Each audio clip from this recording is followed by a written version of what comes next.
اللهم صل على سيدنا ومولانا محمد افضل صلواتك بعدد معلوماتك وبارك وسلم وصل عليه. بسم اللہ الرحمن الرحیم. عزیز طلباء کرام، امید ہے کہ انشاءاللہ العزیز آپ سب خیر و عافیت کے ساتھ ہوں گے. جامع السنن الترمذی جلد ثانی کے ابواب الشہادات کے ایک اور درس کے ساتھ باب ما جاء فی شہادت الزور،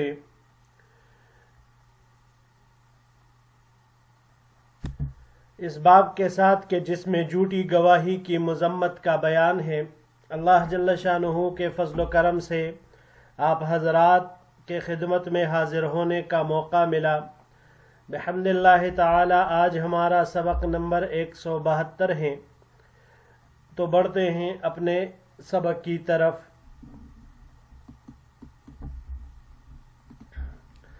باب ما جاء فی شہادت الزور، یہ باب جھوٹی گواہی کی مذمت کے بیان میں ہے. وبہ قال حدثنا حمید بن مسعدة قال حدثنا بشر بن المفضل عن الجریری عن عبد الرحمن بن ابی بکرۃ عن ابیہ ان رسول اللہ صلی اللہ علیہ وسلم قال. ہمیں روایت کی حمید بن مسعدہ نے، انہوں نے روایت کی بشر بن مفضل سے، انہوں نے روایت کی جریری سے، انہوں نے عبد الرحمن ابن ابو بکرہ سے، وہ اپنے والد سے نقل کرتے ہیں یعنی ابو بکرہ رضی اللہ تعالی عنہ سے، کہ بے شک حضور نبی کریم صلی اللہ علیہ وسلم نے ارشاد فرمایا: الا اخبرکم باکبر الکبائر، کیا میں تمہیں کبیرہ گناہوں میں سے سب سے بڑا گناہ نہ بتاؤں؟ قالوا بلا یا رسول اللہ صلی اللہ علیہ وسلم.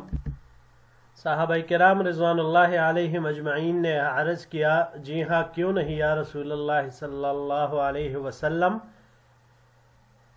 قال، آپ علیہ السلام نے ارشاد فرمایا: الاشراک باللہ وعقوق الوالدین وشہادت الزور او قول الزور. راوی کا شک ہے کہ آپ علیہ السلام نے یا شہادت الزور فرمایا یا قول الزور ارشاد فرمایا.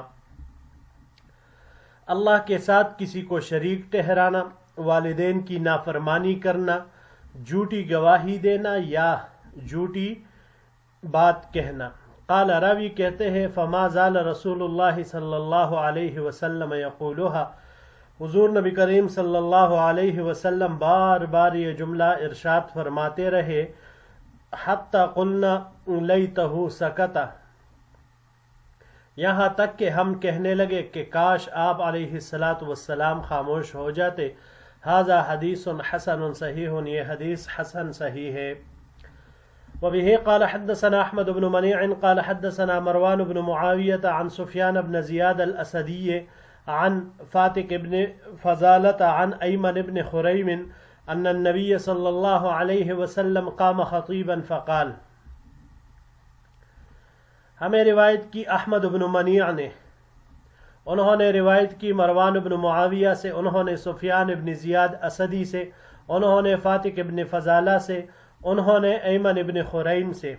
ایمن بن خریم روایت کرتے ہیں کہ حضور نبی کریم صلی اللہ علیہ وسلم خطبہ دینے کے لیے کھڑے ہو گئے اور ارشاد فرمایا: ایھا الناس عدلت شہادت الزور اشراکا باللہ، اے لوگو، جھوٹی گواہی شرک باللہ کے برابر کی گئی ہے. ثم قرأ رسول اللہ صلی اللہ علیہ وسلم، پھر حضور نبی کریم صلی اللہ علیہ وسلم نے بطور دلیل قرآن کریم کی یہ آیت تلاوت فرمائی: فاجتنبوا الرجس من الاجسان واجتنبوا قول الزور.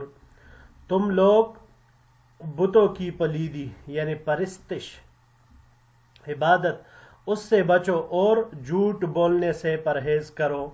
ھذا حدیث انما نعرفہ من حدیث سفیان بن زیاد، یہ حدیث ہم صرف سفیان بن زیاد کے طریق سے ہی جانتے ہیں. وقد اختلفوا فی روایت ھذا الحدیث عن سفیان بن زیاد، اور اہل علم حضرات نے اختلاف کیا ہے سفیان سے اس روایت کو نقل کرنے میں. ولا نعرف لایمن بن خریم سماعا من النبی صلی اللہ علیہ وسلم، اور ہم نہیں جانتے ایمن بن خریم کی سماع کہ حضور نبی کریم صلی اللہ علیہ وسلم سے آیا ان کی سماع ثابت ہے یا نہیں ہے. جی عزیز طلباء کرام، اس باب میں باب ما جاء فی شہادت الزور، جھوٹی گواہی۔ تو پہلے باب سے جو ہمیں معلوم ہوا، آپ علیہ السلام نے فرمایا اکبر الکبائر، یعنی جھوٹی گواہی گناہ کبیرہ ہے، کبیرہ میں سے سب سے بڑا گناہ ہے۔ جبکہ دوسری روایت میں عدلت شہادت الزور اشراکم باللہ، جھوٹی شہادت، جھوٹی گواہی یہ اللہ تعالیٰ کے ساتھ شرک کے برابر ہے۔ وجہ اس کی یہ ہے کہ شرک اور جھوٹی شہادت دونوں میں جھوٹ ہی جھوٹ کار فرما ہوتا ہے۔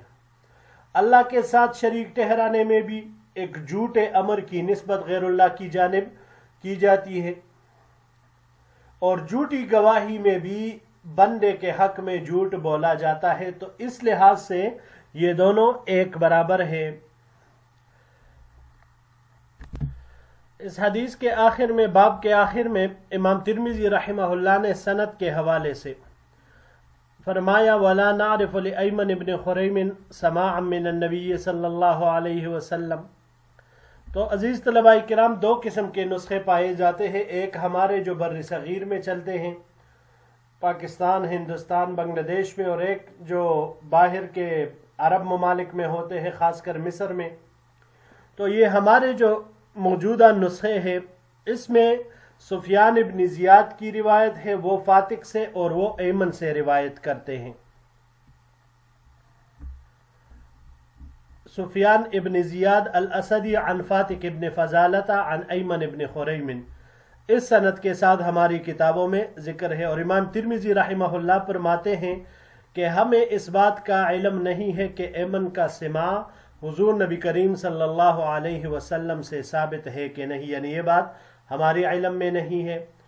اب مصری نسخہ میں جو روایت ہے وہ بھی اسی سفیان ابن زیاد سے مروی ہے، راوی یہی ہے، مگر اس کی سند دوسری ہے، اور وہاں پر صحابی کا نام خریم ذکر ہے، ایمن نہیں ہے۔ خریم ایک مشہور صحابی ہے، ان سے متعدد روایات مروی ہیں، اور اسی روایت کے بارے میں جو دوسری سند کے ساتھ مصری نسخوں میں موجود ہے، تو امام ترمذی رحمہ اللہ وہاں فرماتے ہیں کہ حدیث کی صحیح سند یہی ہے، یعنی پتہ چلا کہ حضرت خریم رضی اللہ تعالی عنہ وہ صحابی ہے اور ان کی روایت صحیح ہے، اور ایمن یہ صحابی نہیں ہے اور نہ ان کی روایت یہ صحیح ہے۔ بڑھتے ہیں جی اگلے باب کی طرف۔ باب منہ وبه قال حدثنا واصل بن عبد الأعلى قال حدثنا محمد بن فضيل عن الأعمش عن علي بن مدرك عن هلال بن يساف عن عمران بن حسين رضی اللہ تعالی عنہ قال، ہمیں روایت کی واصل بن عبد الأعلى نے، انہوں نے روایت کی محمد بن فضیل سے، انہوں نے اعمش سے، انہوں نے علی بن مدرک سے، انہوں نے ہلال بن یساف سے، انہوں نے حضرت عمران بن حسین رضی اللہ تعالی عنہ سے، وہ فرماتے ہیں سمعت رسول اللہ صلی اللہ علیہ وسلم یقول، میں نے حضور نبی کریم صلی اللہ علیہ وسلم کو یہ فرماتے ہوئے سنا، خیر الناس قرنی ثم الذین یلونہم ثم الذین یلونہم ثم الذین یلونہم ثلاثا، لوگوں میں سے سب سے بہترین زمانہ میرا ہے، پھر وہ لوگ ہیں جو ان کے قریب ہے، پھر وہ لوگ جو ان کے قریب ہے، پھر وہ لوگ جو ان کے قریب ہے۔ 3 مرتبہ آپ علیہ السلام نے یہ جملہ ارشاد فرمایا۔ ثم یجیء قوم من بعدهم یتسمنون ویحبون السمن یعطون الشہادة قبل ان یسألوها، پھر ان کے بعد ایک ایسی قوم آئے گی جو موٹاپے کے اسباب کو جمع کرے گی اور موٹاپے کو پسند کرے گی، اور گواہی کے مطالبے کے بغیر ہی خود سے ہی شہادت اور گواہی دیں گی۔ ھذا حدیث غریب من حدیث الاعمش، یہ حدیث غریب ہے اعمش کی روایت سے جو روایت کرتے ہیں عن علی ابن مدرک سے، واصحاب الاعمش انما رواہ عن الاعمش عن ہلال بن یساف عن عمران بن حسین، اور اعمش کے شاگرد اس کو روایت کرتے ہیں اعمش سے، وہ ہلال ابن یساف سے اور وہ عمران ابن حسین رضی اللہ تعالی عنہ سے۔ وبه قال حدثنا ابو عمار الحسين بن حريث قال حدثنا وكيع عن الأعمش عن هلال بن يصاف عن عمران بن حسین عن النبی صلی اللہ علیہ وسلم نحوہ. اسی طرح روایت کی ہمیں ابو عمار حسین بن حریث نے، انہوں نے وکیع سے، انہوں نے اعمش سے، انہوں نے ہلال بن یصاف سے، انہوں نے عمران بن حسین رضی اللہ تعالیٰ عنہ سے، انہوں نے حضور نبی کریم صلی اللہ علیہ وسلم سے اسی طرح روایت نقل کی. وہذا اصح من حدیث محمد بن فضیل، اور یہ روایت پہلی والی روایت سے زیادہ صحیح ہے. یہ جو محمد بن فضیل کی روایت ہے تو اس سند کے ساتھ یہ روایت پہلی والے سے زیادہ صحیح ہے. امام ترمذی رحمہ اللہ یہی فرما رہے ہیں. اگلے سلائیڈ کی طرف بڑھتے ہیں جی. ومعنى هذا الحدیث عند بعض اہل العلم، اور بعض اہل علم حضرات کے نزدیک اس حدیث کا معنی اور مطلب یہ ہے یعطون الشہادت قبل ان یسألوها، کہ یہ لوگ شہادت گواہی دیں گے پہلے اس کے کہ ان سے مطالبہ کیا جائے. انما یعنی الشہادت الزور، یعنی مطلب اس کا ہے کہ جھوٹی گواہی دیں گے. یقول شہادت احدہم من غیر ان یستشہد، یہ گواہی دیں گے بغیر اس کے کہ ان سے گواہی طلب کی گئی ہو. وبیان هذا فی حدیث عمر بن الخطاب عن النبی صلی اللہ علیہ وسلم، اور اس بات کا بیان حضرت عمر بن خطاب رضی اللہ تعالیٰ عنہ کی روایت میں جو انہوں نے حضور نبی کریم صلی اللہ علیہ وسلم سے نقل کی ہے اس میں بھی آئی ہے. قال، کہ آپ علیہ الصلاۃ والسلام نے ارشاد فرمایا خیر الناس قرنی ثم الذین یلونہم ثم الذین یلونہم ثم یفشو الکذب حتی یشہد الرجل ولا یستشہد ویحلف الرجل ولا یستحلف. لوگوں میں سے بہترین زمانہ میرا ہے، پھر وہ جو اس کے ساتھ ہے، پھر وہ جو اس کے ساتھ ہے، پھر جھوٹ عام ہو جائے گا یہاں تک کہ ایک آدمی گواہی دے گا بغیر اس کے کہ اس سے گواہی طلب کی گئی ہو، اور ایک آدمی قسم کھائے گا بغیر اس کے کہ اس سے قسم کا مطالبہ کیا گیا ہو. ومعنی حدیث النبی صلی اللہ علیہ وسلم، اور حضور نبی کریم صلی اللہ علیہ وسلم کی اس حدیث کا مطلب قال، کہ جس میں آپ علیہ السلام نے ارشاد فرمایا خیر الشہداء الذی یأتی بشہادتہ قبل ان یسألہا، کہ لوگوں میں سے، گواہوں میں سے بہترین گواہ وہ ہے کہ جو گواہی دے پہلے اس کے کہ اس سے گواہی کا مطالبہ کیا جائے. ہوا تو آپ صلی اللہ علیہ وسلم کے اس ارشاد کا مطلب یہ ہے اذا استشہد الرجل علی شیء، جب کوئی شخص کسی چیز پر گواہ واقع ہو جائے، وہ گواہ بن جائے، ان یؤدی شہادتہ، تو وہ یہ ہے کہ اپنے گواہی کو ادا کرے، ولا یمتنع من الشہادہ، اور گواہی دینے سے منع نہ کرے. ہکذا وجہ الحدیث عند اہل العلم، اسی طرح اہل علم حضرات نے حدیث کی توجیہ فرمائی ہے.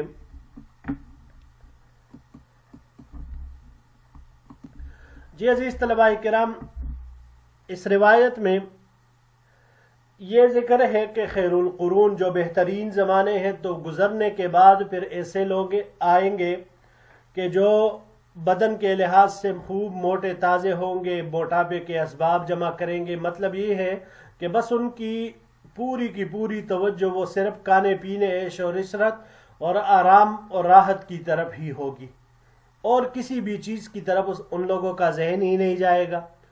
وہ جھوٹ کے عادی ہوں گے اور بغیر طلب کے ہی کیا کریں گے؟ گواہی دیں گے. یہ روایت ما قبل میں بھی گزر چکی ہے، اس کے اوپر بحث وہاں پر بھی ہو چکا ہے، لیکن شہادت کے باب کے ساتھ چونکہ اس کا تعلق ہے تو اسی وجہ سے امام ترمذی رحمہ اللہ نے اس کو یہاں پر ذکر کر دیا.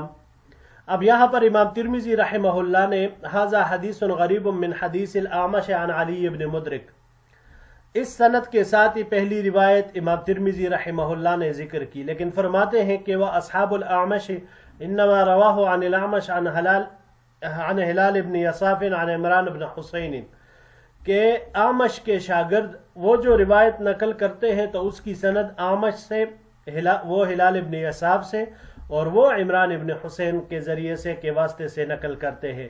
یہاں پر بھی روایت عمران ابن حسین سے ہے، لیکن اعمش اور ہلال ابن یصاف کے درمیان واسطہ مدرک کا ہے، علی ابن مدرک کا.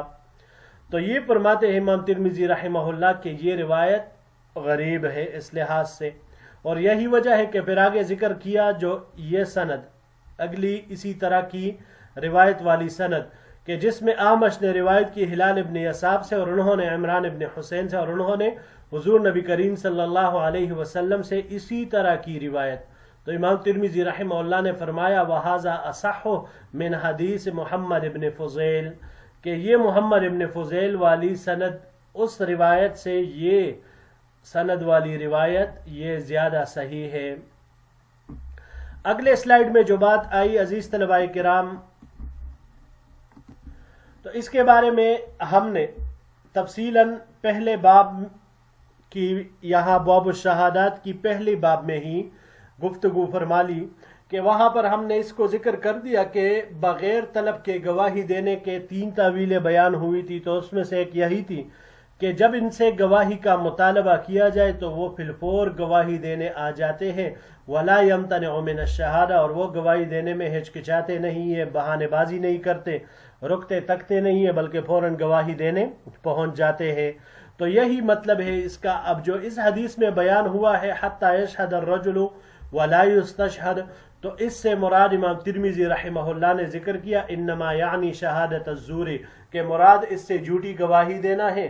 اور بالکل یہی بات بعینہ ہم نے وہاں پر پچھلے درس میں اس سے پچھلے میں بیان کر دی کہ وہاں پر مراد جھوٹی گواہی دینا ہے، کہ وہ جھوٹی گواہی دیتے ہیں. اب وہ شرارت کی وجہ سے، فساد کی وجہ سے بھی ہو سکتی ہے، کسی عادت سے بھی ہو، لیکن جو مدح بیان کی گئی ہے تو وہ الگ اعتبار سے ہے اور جو مذمت ہیں وہ الگ اعتبار سے ہیں.